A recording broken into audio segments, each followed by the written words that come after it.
اس دفعہ پہلی دفعہ ایسا ہوا ہے کہ امریکنز کھل کے سامنے آئے ہیں جی 8 دفعہ. یہ نوبل پرائز کے لیے نامینیٹ شخص ہے نا, کیا نام ہے اس کا, ڈونلڈ ٹرمپ, 8 دفعہ اس نے حماس کے خلاف جو قرارداد ویٹو کی ہے.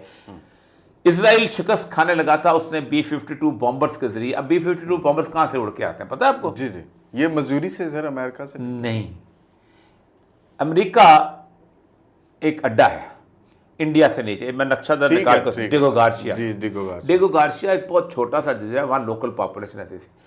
انگلینڈ کو پتا چلا یہ بڑا زبردست جگہ ہے, اس کی یہ ریل جو ہے ریچ بڑی آسان ہے, تو یہاں ہم اڈا بنا سکتے ہیں. لوکل پاپولیشن کو گورے نے کہا ہوئے نا مکان دیتے ہیں, یہ دیتے ہیں, انہوں نے لوکل پاپولیشن کو اٹھا کے یہاں خالی ہو گئی. اس کے بعد امریکیوں نے کہا انگلینڈ کو نس. اب وہ ڈیگو گارشیا, وہاں B-52 جو ہے وہ ان کے, یہ B-52 میں آپ کو بتاؤں, یہ جو اسٹیلتھ ٹیکنالوجی ہے, یہ جو ہے یہ بامبرز ہے, یہ 18 آور کے جرنی انہوں نے ایران تک انہوں نے وہ کیا ہے, ٹریول کیا. یہ ماسکٹ, یہ مطلب تمام تر ریڈارس میں وہاں انہوں نے کیا.